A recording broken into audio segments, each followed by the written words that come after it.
প্রিয় ছাত্রছাত্রীবৃন্দ, জাতীয় বিশ্ববিদ্যালয়ের অনলাইন ক্লাসে সবাইকে স্বাগত।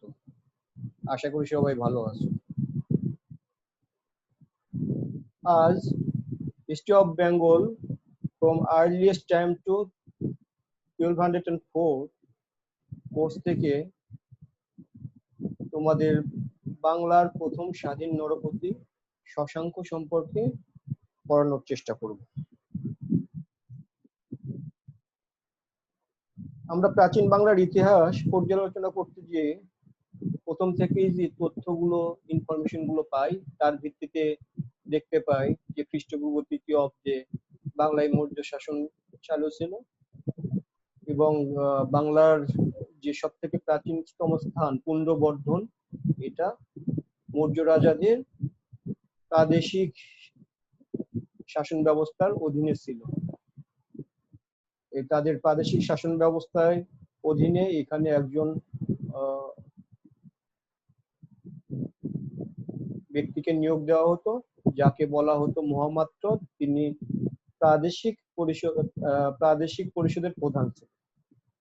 অর্থাৎ প্রাচীন বাংলার ইতিহাস আমরা উদ্ধার করি এইভাবে যে বাংলা সর্বভারতীয় সাম্রাজ্যের একটা অংশ ছিল। পরবর্তী সময়ে গুপ্ত সাম্রাজ্যের সময়ও বাংলা গুপ্ত সাম্রাজ্যের অংশীদার ছিল, অর্থাৎ একটা বৃহত্তর শাসন ব্যবস্থার অধীনে ছিল। কিন্তু আমরা আজকে যে বিষয়টি আলোচনা করব, বাংলার প্রথম স্বাধীন নরপতি শশাঙ্ক, তিনি কোনো সর্বভারতীয় শাসনের অংশ হিসেবে বাংলাকে শাসন করেনি।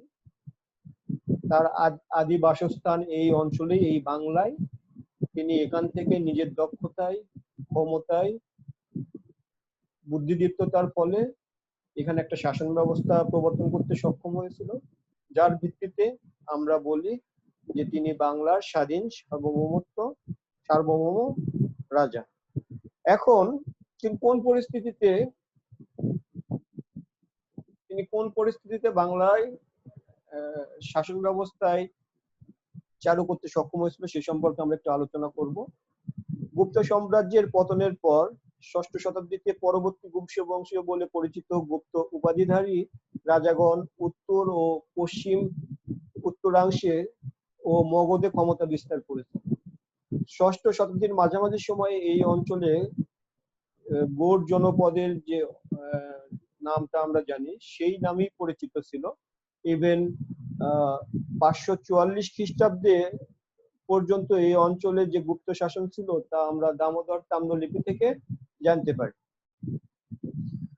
ষষ্ঠ শতাব্দীর শেষের দিকে এই বংশের রাজা মহাসেন গুপ্ত উত্তর বাংলায় তার অধিকার বজায় রেখেছিল। অর্থাৎ পরবর্তী গুপ্ত রাজাদের যে প্রভাব প্রতিপত্তি সেটা এই উত্তর বাংলায় বা গৌড় অঞ্চলে অব্যাহত ছিল। মৌখরী ও পরবর্তী গুপ্ত বংশীয়দের মধ্যে যে অর্ধ শতাব্দী কাল ব্যাপী বংশের পর বংশ বিবাদ যুদ্ধ চলছিল, এর ফলে ষষ্ঠ শতাব্দীর শেষের দিকে গুপ্ত বংশীয় রাজারা দুর্বল হয়ে যায়। চালুক্যরা কীর্তিবর্মার আক্রমণে তাদের ক্ষমতা খণ্ড বিখণ্ড হয়ে যায়। এছাড়াও উত্তর দিক থেকে তিব্বতী রাজা সংসানের আক্রমণে পরবর্তী গুপ্ত বংশীয় রাজারা আরো দুর্বল হয়ে যায়। এরকম একটি পরিস্থিতিতে, এরকম একটি অবস্থার সুযোগ নিয়ে শশাঙ্ক, যিনি ষষ্ঠ শতাব্দীর শেষে এবং সপ্তম শতাব্দীর গোড়ার দিকে গৌড় অঞ্চলে স্বাধীন সার্বভৌম একটি রাজবংশের প্রতিষ্ঠা করেন।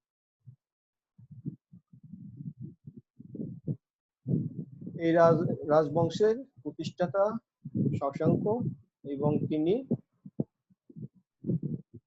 নিজে একটি রাজবংশের প্রতিষ্ঠা করে সেটাকে একটি শক্তিশালী ভিত্তির উপর দাঁড় করিয়ে উত্তর ভারতের রাজনীতি পর্যন্ত হস্তক্ষেপ করার মতো ক্ষমতা অর্জন করেছিলেন। এই জন্য প্রাচীন বাংলার ইতিহাসে শশাঙ্কর নামটি বিখ্যাত। একথা বললে অত্যুক্তি হবে না যে শশাঙ্ক শুধু গৌড়ের সার্বভৌম ক্ষমতারই অধিকারী হননি, বরং গৌড়ের রাজ্য সীমার বাইরে মগধ, উড়িষ্যার অঞ্চল পর্যন্ত তার ক্ষমতা বৃদ্ধি করেছিল। একটু আগেই আমরা উল্লেখ করেছি, এমনকি তিনি উত্তর ভারতের রাজনীতিতে হস্তক্ষেপ করার মতো ক্ষমতা অর্জন করেছিলেন। তার নেতৃত্বেই সর্বভারতীয় ও অন্তত উত্তর ভারতীয় রাজনীতিতে বাংলা প্রথম হস্তক্ষেপ করে। আমরা এতদিন সর্বভারতীয় রাজনীতির অংশ হিসেবে বাংলাকে বিবেচনা করেছি, কারণ সর্বভারতীয় যে শাসন ব্যবস্থাগুলো ছিল সেই শাসন ব্যবস্থার অধীনে বাংলা ছিল। এই প্রথমবারের মতো আমরা দেখছি বাংলার কোন শাসক সর্বভারতীয় রাজনীতিতে অংশ নিচ্ছেন, তার সাম্রাজ্য বিস্তার করার চেষ্টা করছেন। তার এই কৃতিত্বের জন্যই আমরা বলে থাকি তিনি বাংলার প্রথম স্বাধীন নরপতি। কিন্তু কে এই শশাঙ্ক? তার পরিচয় সম্পর্কে আমরা বিশেষ কিছু জানি না। তিনি কিভাবে ক্ষমতায় আসলেন সে সম্পর্কেও তেমন কিছু জানি না। তবে ঐতিহাসিকরা চেষ্টা করেছেন বিভিন্ন সূত্র থেকে তার পরিচয় নিশ্চিত করার জন্য। শশাঙ্কর পরিচয় সম্পর্কে এখন তোমাদের সাথে আলোচনা করব। প্রাচীন রহিতাশ্বরের গিরিগাত্রে একটি সিলের ছাঁচ পাওয়া যায়, তাতে শ্রী মহাসামন্ত শাসকের নাম উল্লেখ আছে। অনুমান করা হয় এই মহাসামন্ত শাসক ও গৌড় অধিপতি শশাঙ্ক একই ব্যক্তি ছিলেন। সেই ক্ষেত্রে মনে করতে হবে গৌড় রাজ্যের সার্বভৌম ক্ষমতা দখল করার আগে শশাঙ্ক মহাসামন্ত ছিলেন, এবং খুব সম্ভবত পরবর্তী গুপ্ত বংশীয় রাজা মহাসেন গুপ্ত, যিনি ষষ্ঠ শতাব্দীর শেষের দিকে বাংলার উত্তর অঞ্চলে শাসন করেছিলেন, তিনি শশাঙ্কের অধিরাজ ছিলেন। অর্থাৎ মহাসেন গুপ্তের অধীনেই মহাসামন্ত হিসেবে শশাঙ্ক নিয়োজিত ছিলেন। কিন্তু এই সিদ্ধান্ত পুরোপুরি যে অনুমান নির্ভর, এর পক্ষে কোনো প্রমাণ পাওয়া যায়নি, এটা স্বীকার করতে আমাদের কোনো দ্বিধা নেই। আমরা তাহলে দেখি আর কি সোর্স পাওয়া যায়।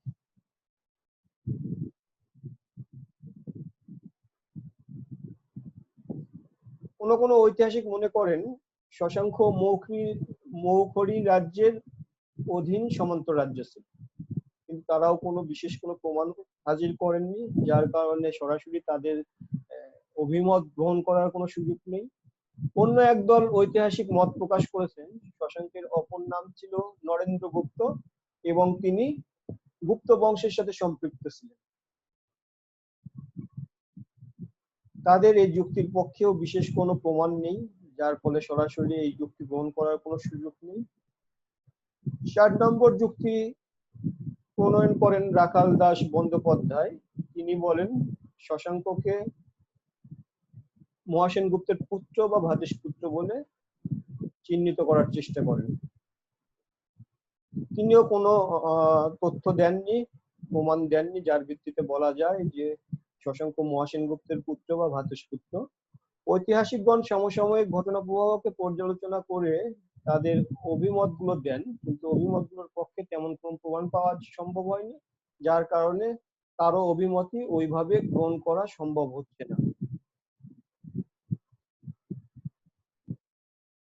তবে এটুকু আমাদেরকে বলতেই হবে, যেহেতু তার কোনো বংশীয় ইতিহাস পাওয়া যাচ্ছে না, তাদের যে শিলালিপিগুলো পরবর্তী সময়ে প্রবর্তিত হয়েছে সেখানে তাদের বংশের কোনো গৌরবের কথা উল্লেখ করা হয়নি, যার কারণে বলা যায় যে শশাঙ্ক পূর্বপুরুষ কোনো রাজা ছিলেন না। তারা নিজের ক্ষমতা বলে, নিজের দক্ষতায়, কূটনৈতিক জ্ঞানের বলে রাজ্য ক্ষমতায় প্রতিষ্ঠিত হয়েছিল এবং একটা রাজ্যের অধিষ্ঠাতা হিসেবে, রাজা হিসেবে নিজেকে প্রতিষ্ঠা করতে সক্ষম হয়েছিল। সপ্তদশ শতাব্দীর প্রারম্ভে কোনো এক সময় শশাঙ্ক গৌড় রাজ্যের ক্ষমতাসীন হন। গৌড় রাজ্যের মধ্যে কোন কোন অঞ্চল ছিল? আমরা গৌড় যে জনপদের কথা জানি, এই জনপদের মধ্যে যে অঞ্চলগুলো অন্তর্ভুক্ত ছিল সেগুলো হচ্ছে মালদহ, মুর্শিদাবাদ, বীরভূম, বর্ধমান ও বাংলাদেশের চাঁপাইনবাবগঞ্জ অঞ্চল। অর্থাৎ এই গৌড় অঞ্চলে শশাঙ্ক তার ক্ষমতা প্রতিষ্ঠা করেন। কৌনজের মৌখরী রাজবংশের সাথে পরবর্তী গুপ্ত বংশের রাজাগণের যে পুরুষানুক্রমিক বিবাদ, চালুক্য রাজ কীর্তিবর্মার আক্রমণ, তিব্বতীয় রাজ স্রোংশানের আক্রমণের ফলে পরবর্তী গুপ্ত বংশীয় রাজারা দুর্বল হয়ে পড়ে। এই দুর্বলতার এক সময়েই মূলত শশাঙ্ক রাজ্য ক্ষমতা প্রতিষ্ঠা করতে সক্ষম হন।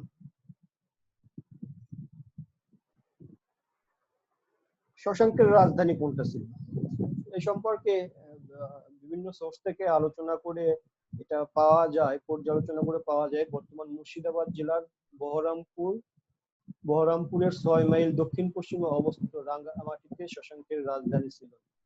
তার রাজধানীর নাম ছিল কর্ণসুবর্ণ। শশাঙ্কের রাজ্য সীমানা। বাংলার উত্তর ও উত্তর পশ্চিমাংশ শশাঙ্কের রাজ্যের অধীনে ছিল। শশাঙ্ক রাজত্বের প্রথম থেকেই মগধ অঞ্চলে তার অধিকার ছিল, কিন্তু কোন কোন ঐতিহাসিক বলার চেষ্টা করছেন যে পুরো বাংলায় তার শাসন ক্ষমতা প্রবর্তিত করতে সক্ষম হয়েছিলেন শশাঙ্ক, কিন্তু এর কোনো ভিত্তি পাওয়া যায় না। বিশেষ করে দক্ষিণ পূর্ব বাংলায় তার সাম্রাজ্যভুক্ত ছিল কিনা, বাংলা তার সাম্রাজ্যভুক্ত ছিল কিনা তা নিয়ে সঠিকভাবে বলা যায় না, কারণ সমসাময়িক কালে বিভিন্ন রাজবংশের কথা আমরা জানতে পারি যারা দক্ষিণ পূর্ব বাংলায় শাসন ক্ষমতা অব্যাহত রাখতে সক্ষম হয়েছিল। শশাঙ্ক গড়ের সিংহাসনে আরোহণ করে প্রথম থেকেই তার রাজ্য সীমানা বিস্তারে সচেষ্ট ছিল। তার রাজ্য সীমানা সম্পর্কে আলোচনা করার জন্য নিচে চেষ্টা করা হবে। প্রথমত, দক্ষিণ দিকে রাজ্য বিস্তার। শশাঙ্ক প্রথমে দক্ষিণ পশ্চিমাঞ্চলে তার দৃষ্টি দান করেন, যে দক্ষিণ পশ্চিম অঞ্চলেই তিনি তার রাজ্য প্রথম বিস্তার করবেন। এর জন্য তিনি দ্বন্দ্বভুক্তি, যেটা বর্তমান মেদিনীপুর, উৎকল, যেটা উত্তর ওড়িশা, এবং পঙ্গদ, যেটা দক্ষিণ ওড়িশা, নিজ রাজ্যের মধ্যে অন্তর্ভুক্ত করেন। তিনি এই অঞ্চলে অভিযান পরিচালনা করেন এবং অভিযান পরিচালনা করে এই অঞ্চলগুলোকে যুদ্ধবিদ্যার মাধ্যমে অথবা আত্মসমর্পণের মাধ্যমে তার অধীনে নিয়ে আসতে সক্ষম হয়েছিল।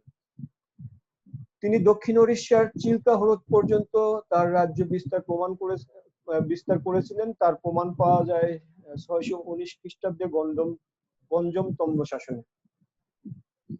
গঞ্জম তম্র শাসনের সাক্ষ্যে এই কথা বলা হচ্ছে যে ওই অঞ্চলে পঙ্গবদের শাসনকর্তা শৈলোদ্ভব বংশীয় মহাসামন্ত শ্রী মাধবরাজকে শশাঙ্ক পরাজিত করতে সক্ষম হয়েছিলেন এবং সে শশাঙ্ককে অধিরাজ হিসেবে গ্রহণ করেছিল।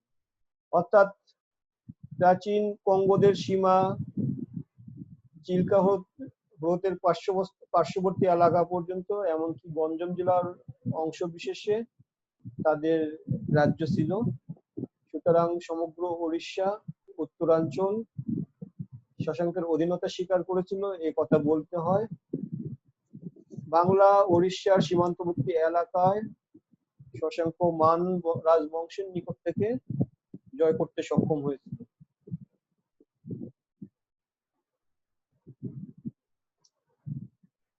শশাঙ্ক পশ্চিমে তার সেনাবাহিনী নিয়ে অগ্রসর হলেও প্রথমে মগধ এবং পরে বারাণসী রাজ্যে তিনি আক্রমণ করে এবং এই দুটি রাজ্য তার কাছে পরাজয় স্বীকার করে। ফলে উভয় অঞ্চল শশাঙ্কের রাজ্যভুক্ত হয়। শশাঙ্ক কর্তৃক দক্ষিণ দিকে রাজ্য বিস্তারিত বিবরণের অভাবে এই বিজয় অভিযান সম্বন্ধে আমরা আর বিশেষ কিছু জানি না, যার কারণে বিস্তারিত আলোচনার আর কোনো সুযোগ নেই। এরপরে আমরা আলোচনা করব উত্তর ভারতের রাজনীতিতে শশাঙ্কের হস্তক্ষেপ। শশাঙ্ক দক্ষিণ এবং পশ্চিমে রাজ্য বিস্তারের পর উত্তর ভারতের রাজনীতিতে হস্তক্ষেপ করেন। শশাঙ্কের উত্তর ভারতের রাজনীতিতে হস্তক্ষেপের ইতিহাস পুনরুদ্ধার করা যায় হর্ষবর্ধনের সভাকবি বাণভট্ট রচিত হর্ষচরিত গ্রন্থ, চীনা পর্যটক ইউএন সাং এর বর্ণনা থেকে এবং আর্যমঞ্জুশ্রী মূল কল্প গ্রন্থ থেকে। তার এই হস্তক্ষেপের মূল লক্ষ্য ছিল পরবর্তী কনৌজের মৌখরী রাজাদের হাত থেকে নিজেকে রক্ষা করা। মূলত পরবর্তী গুপ্ত রাজাদের উপর যে আক্রমণ, তাদের যে শত্রুতা, এই শত্রুতার ধারাবাহিকতা শশাঙ্ককেও বহন করতে হয়েছিল। এই জন্য তাকে মোকাবেলা করতে হয়েছে উত্তর ভারতের রাজনীতিতে যেসব ক্ষমতা বিরাজ করছিল তাদের সঙ্গে মোকাবেলা করতে হয়েছে।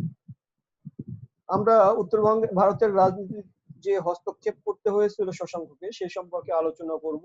প্রথমেই যে পয়েন্টটা আলোচনা করব, তিনি কূটনৈতিক সূত্রে বন্ধুত্বের যে অসাধারণ দৃষ্টান্ত স্থাপন করেছিল, যেটা আজকের যুগেও দৃষ্টান্ত বলে চিহ্নিত হয়ে থাকে, যে কূটনৈতিক সম্পর্কের মাধ্যমে বন্ধুত্ব স্থাপন। বংশ পরম্পরায় এই দুই অঞ্চলের মধ্যে যে দ্বন্দ্ব চলছিল তা কনৌজের মৌখরী রাজ ব্রহ্মবর্মা, থানেশ্বরের পুষ্যভূতি রাজা প্রভাকর বর্ধনের কন্যা রাজ্যশ্রীর সঙ্গে বৈবাহিক সূত্রে বন্ধুত্ব স্থাপনের ফলে আবার নতুন করে দ্বন্দ্বের সূচনা করে। অর্থাৎ মৌখরী রাজ গ্রহবর্মা এবং থানেশ্বর রাজ পুষ্যভূতি রাজা প্রভাকর বর্ধনের কন্যার বিবাহের মাধ্যমে একটা রাষ্ট্রীয় দৃঢ় সম্পর্ক স্থাপন করেন তাদের রাজ্যের মধ্যে। এই পরিস্থিতি শশাঙ্ককে উদ্বিগ্ন করে তোলেন। পরিস্থিতি মোকাবেলা করার জন্য তিনি কূটনৈতিক সূত্রে মালব রাজ দেববর্মার সাথে বন্ধুত্বের সম্পর্ক স্থাপন করেন এবং দেববর্মা মূলত এইসব শক্তির কারণে ভীত ছিল, যার ফলে শশাঙ্কের দেওয়া প্রস্তাব গ্রহণ করে একটা বন্ধুত্ব সম্পর্ক স্থাপন করেন কূটনৈতিক মাধ্যমে।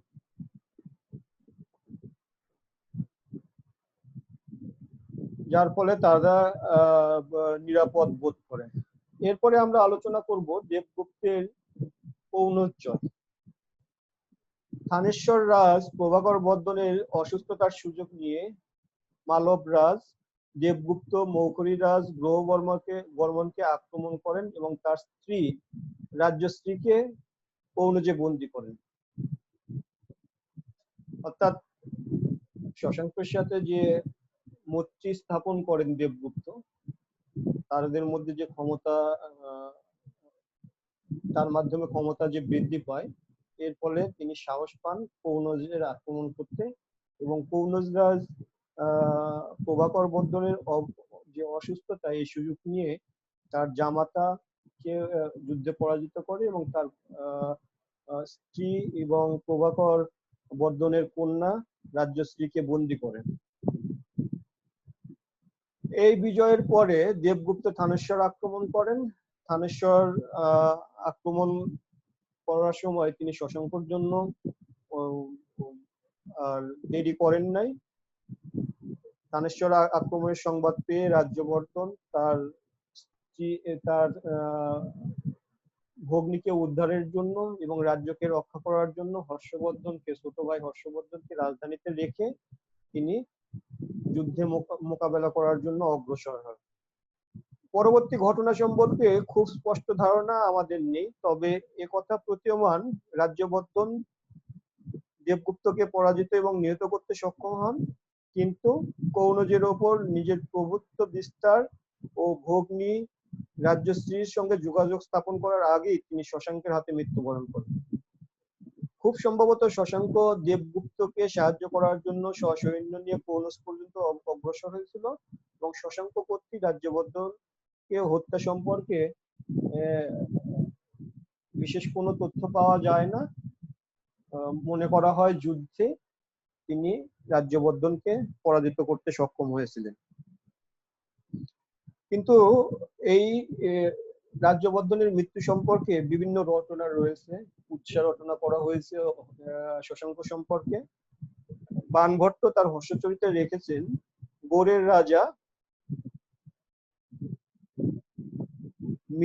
গৌড়ের রাজার মিথ্যা উপচারে আশ্বস্ত হয়ে নিরস্ত্র রাজ্যবর্ধন একাকী গৌড় রাজার ভবনে গমন করেন এবং তৎকর্তৃক নিহত হন। অর্থাৎ বাদবন্ত যেটা বলার চেষ্টা করতেছে সেটা হচ্ছে শশাঙ্ক একটা মিথ্যা আশ্বাস দিয়ে রাজ্যবর্ধনকে তার রাজ্যে আমন্ত্রণ জানিয়েছিল এবং নিরস্ত্র ভাবে এবং তাকে সেখানে হত্যা করা হয়।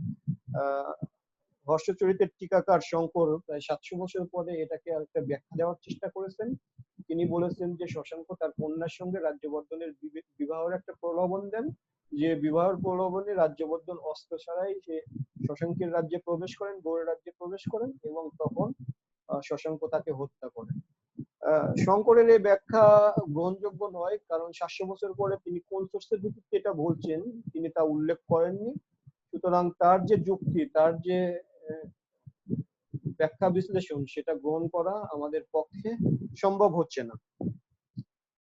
হিয়াংসানের বর্ণনা থেকেও রাজ্যবর্ধনের মৃত্যু সম্পর্কে কিছুটা জানা যায়। তিনি তার যে বর্ণনা সেই বর্ণনার মধ্যে একটা দ্বৈত ভাব লক্ষ্য করা যায়। তিনি উল্লেখ করছেন শশাঙ্কর মন্ত্রীবর্গ রাজ্যবর্ধনকে সবাই আমন্ত্রণ করে তাকে হত্যা করেন, কারণ শশাঙ্ক প্রায়ই তাদের বলতেন যে সীমান্তবর্তী ধার্মিক রাজা রাজ্যবর্ধনের উপস্থিতি তার রাজ্যের জন্য কল্যাণকর নয়। আবার পরবর্তী একটি জায়গায় রাজ্যবর্ধনের মন্ত্রীগণকেই হিয়াংসান দায়ী করেছেন রাজ্যবর্ধনের মৃত্যুর জন্য। ঐতিহাসিকরা বলে থাকেন যে যেহেতু হর্ষবর্ধন বৌদ্ধ ধর্মের, যার কারণে তার মন্ত্রীরা যারা বেশিরভাগই অন্য সম্প্রদায়ের ছিলেন তারা চাইতেন না তিনি রাজা থাকুক, তাই তারা তাকে হত্যার জন্য ইন্ধন দিয়েছেন।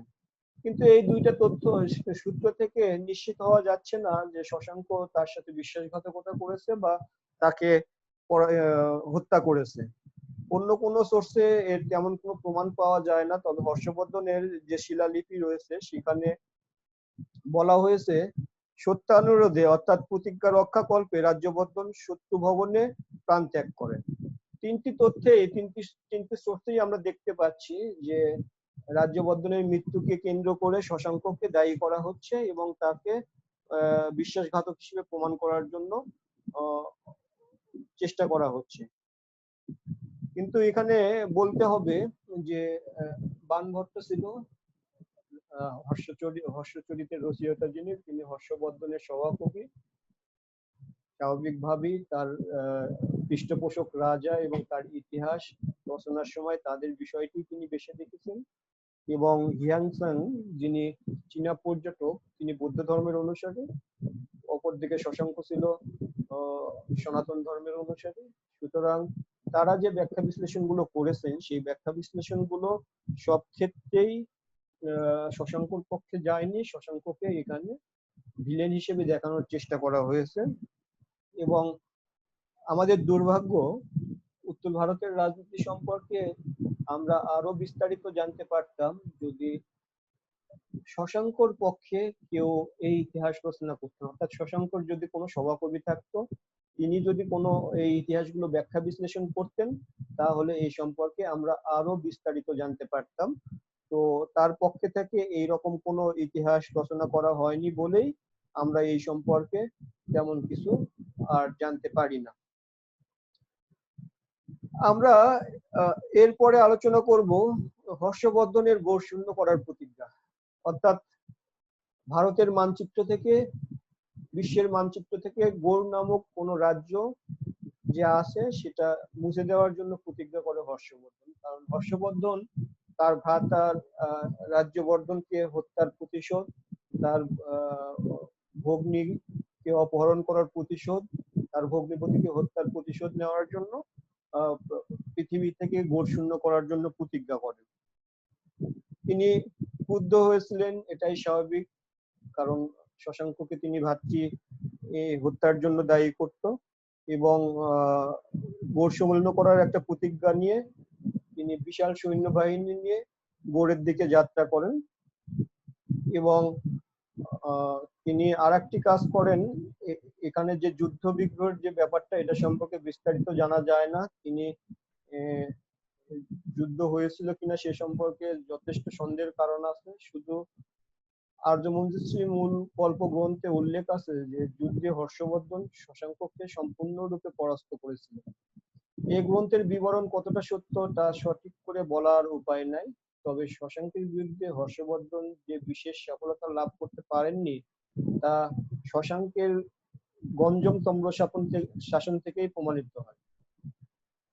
এই তম্র শাসনের উপর ভিত্তি করে এ কথা নিশ্চিতভাবেই বলা যায় যে 619 খ্রিস্টাব্দ পর্যন্ত তার সাম্রাজ্যের সার্বভৌম অধিপতি ছিলেন শশাঙ্ক নিজে। এছাড়া চীনা পরিব্রাজক হিয়াংসাং এর বিবরণ থেকে জানা যায় যে শশাঙ্ক তার মৃত্যুকাল পর্যন্ত 637 খ্রিস্টাব্দে নিজ রাজ্যে অধিষ্ঠিত ছিলেন। সুতরাং শশাঙ্ক হর্ষবর্ধন বা ব্রহ্মবর্ধর ভাস্কর বর্মার বিরুদ্ধে নিজের রাজ্য রক্ষা করতে সক্ষম হয়েছিল। এই যুদ্ধের পূর্বে হর্ষবর্ধন কামরূপ রাজ ভাস্কর বর্মার সাথে একটি মৈত্রী স্থাপন করেছিল। কারণ এই শশাঙ্কের সময়ই আমরা এটা দেখতে পাচ্ছি উত্তর ভারতের রাজনীতিতে হর্ষবর্ধন, রাজ্যবর্ধন বা প্রভাকর বর্ধন এরা একটা কূটনৈতিক সম্পর্ক স্থাপনের একটা চেষ্টা করছে। এটাকে বাংলার ইতিহাসে প্রাচীনতম কূটনৈতিক সম্পর্ক হিসেবে চিহ্নিত করা যায়, যে বিভিন্ন ভাবে কখনো বৈবাহিক সম্পর্ক, কখনো কমন স্বার্থ, কমন শত্রু, কমন বিরোধিতাকারীর বিপক্ষে একে অপরের সাথে চুক্তি করছে, মৈত্রী স্থাপন করছে এবং সম্মিলিতভাবে অপরকে মোকাবেলা করছে। তো এইরকম একটা পরিস্থিতিতে যখন হর্ষবর্ধন শশাঙ্ককে আক্রমণ করার সময় এই সময় কামরূপ রাজ ভাস্কর বর্মাও শশাঙ্কর ভয়ে ভীত ছিল। তিনি হর্ষবর্ধনের সাথে মৈত্রী স্থাপন করেন এবং হর্ষবর্ধন এবং শশাঙ্কের যে যুদ্ধ হয় এই যুদ্ধে নিজেকে সম্পৃক্ত করেন বলে ঐতিহাসিক সোর্স থেকে জানা যায়। তবে এই যে যুদ্ধগুলো সংঘটিত হলো, এই যুদ্ধে কে সফলতা অর্জন করেছিল বিশেষ কিছু জানা যায় না। তবে গঞ্জাম তম্র শাসন, তারপর আর্যমঞ্জুশ্রী মূল কল্প, হিয়াংসানের বর্ণনা থেকে এটুকু নিশ্চিত হওয়া যায় যে হর্ষবর্ধন শশাঙ্ককে পরাজিত করতে সক্ষম হননি। শশাঙ্ক শেষ দিন পর্যন্ত, মৃত্যুর আগের দিন পর্যন্ত তার রাজ্য ক্ষমতায় অধিষ্ঠিত ছিলেন। শশাঙ্ক সম্পর্কে আলোচনা করতে গেলে পরে তার ধর্ম সম্পর্কে আলোচনা করতে হয়। কারণ যেসব তথ্য আমরা পাই যেসব উৎস থেকে, সেই সব উৎসের মধ্যে একটি উৎস হচ্ছে বৌদ্ধ পরিব্রাজক বা পর্যটকদের উৎস থেকে, যার কারণে অনেক সময় ধর্মীয় কারণে শশাঙ্ককে বিভিন্ন কারণে দায়ী করার চেষ্টা করা হয়েছে। শশাঙ্ক ছিল শিবের পূজারী, অর্থাৎ তিনি হিন্দু ধর্মের বিশ্বাসী ছিলেন, তাই তিনি শৈব ধর্মের শ্রীবৃদ্ধির জন্য চেষ্টা করেন। খুব সম্ভবত এ কারণেই বাণভট্ট হিয়াংসাং শশাঙ্ককে প্রীতির চোখে দেখেননি। কারণ বাণভট্ট ছিলেন হর্ষবর্ধনের সভাকবি। হর্ষবর্ধন এবং তার বংশ ধর্মীয় ছিল হচ্ছে বৌদ্ধ, এবং হিয়াংসান যিনি চীন থেকে এসেছিলেন তার ধর্মও ছিল বৌদ্ধ ধর্ম। তারা এই জন্য অন্য ধর্মের একজন রাজাকে সবসময় কুদৃষ্টিতেই দেখেছেন, বরং তারা তাকে বৌদ্ধ বিদ্বেষী এবং বৌদ্ধ ধর্মের নিগ্রহকারী রূপে চিহ্নিত করার চেষ্টা করেছে। শশাঙ্ক সম্পর্কে এই অভিমত সম্পূর্ণ সত্য বলে মনে হয় না, কারণ হিয়াংসানের বিবরণ থেকেই জানা যায় যে রাজধানী কর্ণসুবর্ণ এবং শশাঙ্কের রাজ্যের অন্যত্রে বৌদ্ধ ধর্মের যথেষ্ট মর্যাদা ছিল। অর্থাৎ হিয়াংসান এক জায়গায় ধর্মীয় কারণে তাকে প্রতিহিংসার দৃষ্টিতে দেখছে, এবং তার বর্ণনা থেকেই আবার এটা প্রমাণিত হচ্ছে যে শশাঙ্ক শুধু হিন্দুদের জন্যই কাজ করেন নাই, বৌদ্ধদের জন্য বিভিন্ন জায়গায় সুবিধা সৃষ্টি করে দিয়েছিল, তাদের ধর্ম পালনের জন্য ব্যবস্থা করেছিল, শিক্ষা ব্যবস্থা যাতে সচল থাকে সেই ব্যবস্থা করেছিল। শশাঙ্ক বৌদ্ধ ধর্মের শত্রু হলে নিশ্চয় বৌদ্ধ ধর্মের অবস্থার উন্নতি এই সময় হতো না বা তাদেরকে সহযোগিতা করতো না। আমরা যদি শশাঙ্কর ইতিহাস পর্যালোচনা করে দেখি, মূল্যায়ন করে দেখি, শশাঙ্ক এক বিশৃঙ্খল পরিস্থিতি থেকে, যখন উত্তর ভারতীয় রাজনীতির সাথে পরবর্তী গুপ্ত বংশীয় রাজাদের দ্বন্দ্ব চলছিল, এই দ্বন্দ্বে বারবার আক্রমণে পরবর্তী গুপ্ত বংশীয় রাজারা হীনবল হয়েছে, তাদের ক্ষমতা একেবারেই শূন্যের কোঠায় পৌঁছে গেছে, বহির আক্রমণে বিধ্বস্ত হয়েছে। এরকম একটা পরিস্থিতিতে শশাঙ্ক ক্ষমতা গ্রহণ করেন। তিনি খুব সম্ভবত পরবর্তী গুপ্ত বংশীয় কোনো রাজাকে পরাজিত করে এই ক্ষমতা নেন এবং তিনি বাংলার ইতিহাসে প্রথম স্বাধীন নরপতি হিসেবে আমরা তাকে দেখতে পাই। তিনি সামন্ত রূপে জীবন শুরু করে নিজ প্রতিভা বলে স্বাধীন গৌড় রাজ্য প্রতিষ্ঠা করতে সক্ষম হন। তিনি গৌড় রাজ্যকে ভারতের বিহার ও উড়িষ্যা পর্যন্ত বিস্তৃত করেন। কূটকৌশল, যেটা বললাম, বন্ধুত্বের সম্পর্ক স্থাপন করা, সামরিক দক্ষতা বলে তিনি গৌড়ের চিরশত্রু মৌখরী রাজবংশকে উচ্ছেদ করতে সক্ষম হয়েছিলেন। তার প্রধান শত্রু হর্ষবর্ধনের মোকাবেলাতেও তিনি নিজ ক্ষমতা মর্যাদা অক্ষুণ্ণ রেখে অপ্রতিহত রাখতে পেরেছিলেন। অর্থাৎ হর্ষবর্ধনের আক্রমণকে মোকাবেলা করে তিনি তার রাজ্য ক্ষমতা বজায় রাখতে সক্ষম হয়েছিলেন। শশাঙ্কই বাংলার প্রথম রাজা, তিনি বাংলার বাহিরে এবং উত্তর ভারতের রাজনীতিতে আধিপত্য বিস্তারের গৌরব লাভ করেন। আমরা প্রাচীন বাংলার ইতিহাস পর্যালোচনা করতে গেলেই পূর্বেও বলেছি, সর্বভারতীয় রাজনীতির পরিপ্রেক্ষিতে বাংলায় শাসন ব্যবস্থা প্রবর্তিত ছিল, তাদের সেই বিষয় নিয়েই আলাপ করেছি। যেমন মৌর্য শাসনের সময় বাংলার এই অঞ্চল যে তাদের অধিভুক্ত ছিল, সেটা তাদের বিভিন্ন শিলালিপি থেকে, বিশেষ করে মহাস্থানে প্রাপ্ত পুনর্বর্ধন যেটাকে বলছি আমরা, যে ব্রাহ্মী লিপি পাওয়া গেছে, সেখান থেকে জানা যায়। সেই ব্রাহ্মী লিপিতে বলা হয়েছে যে এই অঞ্চলে যে প্রাকৃতিক দুর্যোগ দেখা দিয়েছিল, এই প্রাকৃতিক দুর্যোগ মোকাবেলা করার জন্য রাজ যে খাদ্য ভান্ডার অর্থাৎ গুদাম, সেই গুদাম থেকে জনগণকে খাদ্য দেওয়ার জন্য আদেশ করা হচ্ছে। অর্থাৎ বাংলার এই শাসন ব্যবস্থা বাংলার নিজস্ব ছিল না, এটা সর্বভারতীয় যে সাম্রাজ্য ছিল মৌর্য সাম্রাজ্য, তারই অধীনে ছিল। আমরা গুপ্ত আমলেও এটা খেয়াল করি যে বাংলা গুপ্ত শাসনের অধীনে ছিল, অর্থাৎ প্রাচীন কাল থেকে বাংলা বাহিরের দ্বারা শোষিত এবং শাসিত হচ্ছিল। শশাঙ্কই বাংলার প্রথম রাজা, তিনি এখানে এই ভূখণ্ড থেকে নিজের রাজ্য ক্ষমতা দখল করেন এবং একটা রাজবংশের প্রতিষ্ঠা করেন এবং পরবর্তীতে তার ক্ষমতা এতটাই সুদৃঢ় করতে সক্ষম হয়েছিলেন যে তিনি উত্তর ভারতের রাজনীতিতে নিজেকে সম্পৃক্ত করতে সক্ষম হয়েছিলেন।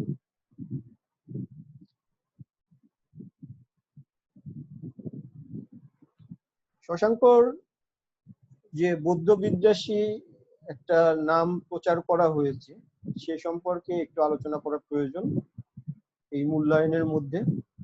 শশাঙ্ক বৌদ্ধ ধর্ম বিদ্বেষ সম্পর্কে অনেক কাহিনী প্রচলিত আছে। এসব নিছক কল্পনা বা কুৎসা রটনা তা বলা যায় না, অন্তত কিছু সত্য এর মধ্যে আছে। এই বৌদ্ধ বিদ্বেষের কারণ সহজেই অনুমান করা যায়। প্রথমত, এই যুগে বাংলা তথা আসামে সর্বত্র ব্রাহ্মণ্য ধর্ম ও সংস্কৃতি ক্রমশ ছড়িয়ে পড়ছিল। ফলে কোনো কোনো রাজবংশ বা উচ্চ শ্রেণীর মধ্যে ব্রাহ্মণ্য ধর্ম বিস্তার লাভ করে। রাষ্ট্রের উচ্চ পর্যায় থেকে তাদের গোড়া হওয়াই স্বাভাবিক।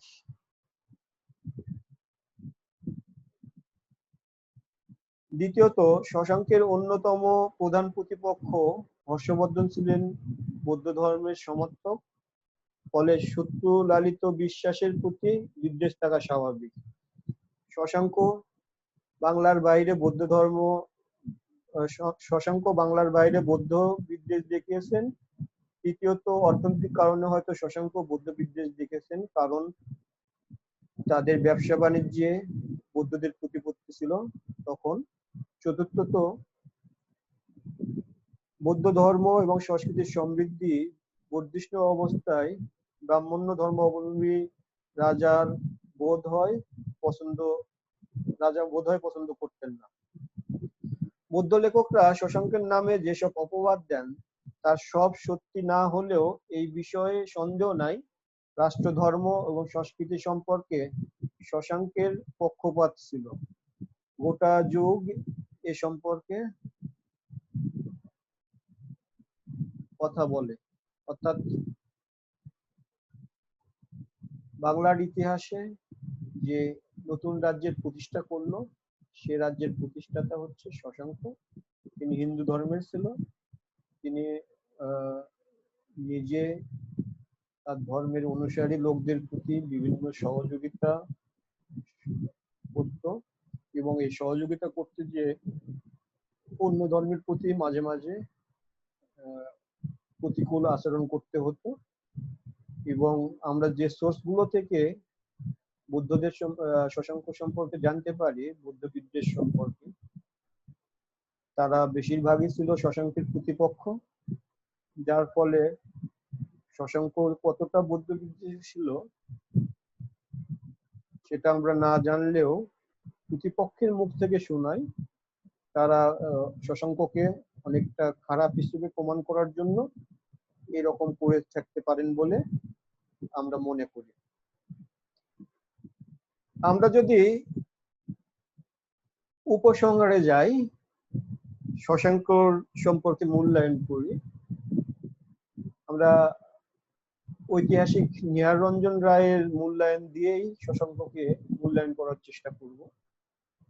ঐতিহাসিক নিহার রঞ্জন রায় বলেছেন, অজ্ঞাত কুলশীল মহাসামন্ত রূপে জীবন আরম্ভ করিয়া তদানীন্তন উত্তর ভারতের সর্বোত্তম রাষ্ট্রগুলো সমবেত শক্তি কৌনজ, থানেশ্বর, কামরূপ মৈত্রী যুদ্ধে সংগ্রামে লিপ্ত হইয়া শেষ পর্যন্ত স্বতন্ত্র স্বাধীন নরপতি সুবিস্তৃত রাজ্যের অধিকারী হয়েছিলেন। এই তথ্যই ঐতিহাসিককে প্রশংসিত বিস্ময় উদ্যোগের পক্ষে যথেষ্ট। অর্থাৎ নিহার রঞ্জন রায় বলছেন যে শশাঙ্ক একজন মহাসামন্ত থেকে একটা রাজ্যের সূচনা করেন। শুধু তাই না, উত্তর ভারতের রাজনীতিতে সুসংহত যেসব শক্তি ছিল সেই সব শক্তিকে মোকাবেলা করেছেন এবং নিজের রাজ্যকে টিকে রাখতে সক্ষম হয়েছেন। অর্থাৎ উত্তর ভারতের রাজনীতিতে তিনি অংশগ্রহণ করেছিলেন, সংঘর্ষ করেছিলেন, সেই সংঘর্ষে কখনো জয়লাভ করেছেন, কখনো হয়তো পরাজিত হয়েছেন, শেষ পর্যন্ত তিনি তার ক্ষমতা অব্যাহত রাখতে পেরেছেন। এই জন্য নিহার রঞ্জন রায় তার ভূয়সী প্রশংসা করেন। আমরা শশাঙ্কর এই পুরো কালটাকে যদি আবার একবার অল্প কথায় পর্যালোচনা করি, তাহলে আমাদেরকে এভাবে বলতে হবে, পরবর্তী গুপ্ত বংশীয় রাজাদের দুর্বলতার সুযোগ নিয়ে এবং তাদের ওপর বহিঃশত্রুর আক্রমণের ফলে তাদের যে দুর্বলতার সৃষ্টি হয়, এই দুর্বলতার সুযোগ নিয়ে শশাঙ্ক ক্ষমতায় অধিষ্ঠিত হন এবং এরপর পূর্বের শত্রুতার ধারাবাহিকতা মোকাবেলা করার জন্য তাকে উত্তর ভারতের রাজনীতিতে অংশগ্রহণ করতে হয় এবং তাদের সাথে সংঘর্ষ করতে হয়। এই সংঘর্ষতে নিজেকে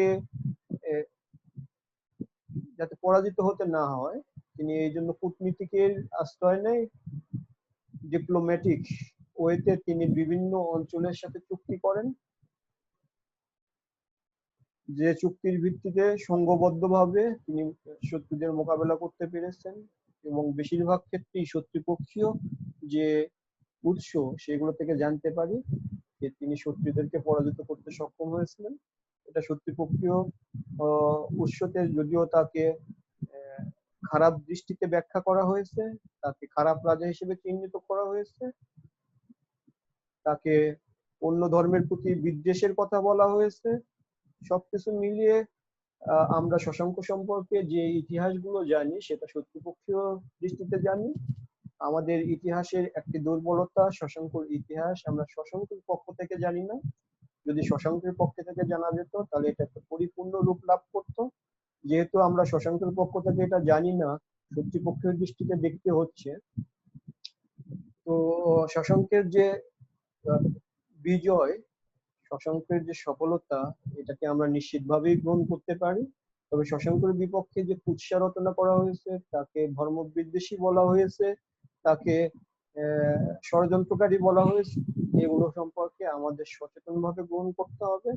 দ্বিতীয় তৃতীয় উৎস সমর্থন না পেলে আমরা নিশ্চিতভাবে বলতে পারি না যে শশাঙ্কই ষড়যন্ত্রকারী ছিল। তিনি রাজ্যবর্ধন বা অন্যান্যদেরকে হত্যার ক্ষেত্রে কূটনৈতিক বা ষড়যন্ত্রের আশ্রয় নিয়েছিল। এসব অন্য সোর্স থেকে সমর্থন না পেলে আমরা বলতে পারবো না। যা হোক, একজন সাধারণ সামন্ত রাজা থেকে তিনি একটা রাজ্য প্রতিষ্ঠা করেন এবং উত্তর ভারতের রাজনীতিতে হস্তক্ষেপ করেন এবং বাংলার প্রথম রাজা ছিলেন তিনি। এই অঞ্চল থেকে হওয়া প্রথম রাজা ছিলেন, যার কারণে ইতিহাসে তিনি বাংলার স্বাধীন সার্বভৌম রাজা হিসেবে পরিচিতি লাভ করেন। প্রিয় ছাত্রছাত্রীবৃন্দ, জাতীয় বিশ্ববিদ্যালয়ে যে সহজ গ্রন্থ সমূহ লিস্ট দেওয়া হয়েছে সিলেবাসে, আমরা এই সিলেবাস যে বইগুলো পড়লে শশাঙ্ক সম্পর্কে জানতে পারবো সেটা হচ্ছে history of Bengal volume 1, RC Majumdar. RC মজুমদারের আর একটা গ্রন্থ হিস্ট্রি অফ এনশিয়েন্ট বেঙ্গল। এছাড়া নিহাররঞ্জন রায়ের বাঙালির ইতিহাস আদি পর্ব, তারপর M A Rahim, Abdul Momin, Sirajul Islam O A B M Mahmud সম্পাদিত বাংলার ইতিহাস।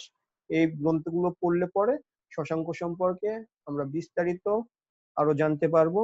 শশাঙ্ক কিভাবে রাজ্য ক্ষমতায় অধিষ্ঠিত হলো, কিভাবে উত্তর ভারতের রাজনীতিতে অংশগ্রহণ করলো, কিভাবে তার রাজ্য বিস্তার করলো এবং তথ্যের অভাবে শশাঙ্ককে প্রতিপক্ষরা কিভাবে ষড়যন্ত্রকারী হিসেবে চিহ্নিত করেছে, কিভাবে ধর্মবিদ্বেষী হিসেবে চিহ্নিত করেছে অন্য ধর্ম, সেই বিষয়গুলো আমরা স্পষ্টভাবে জানতে পারবো। সুতরাং আমাদেরকে আরো গভীরভাবে পড়ার জন্য এই বইগুলো অনুসরণ করা উচিত। প্রিয় ছাত্রছাত্রীবৃন্দ, জাতীয় বিশ্ববিদ্যালয়ের অনলাইন ক্লাস থেকে তোমরা উপকৃত হচ্ছ বলে আশা করি। তোমরা এইসব অনলাইন ক্লাসের পাশাপাশি মূল পাঠ্যপুস্তকে ঢুকে নিজেদেরকে আরো সমৃদ্ধ করবা, এই আশাবাদ ব্যক্ত করছি।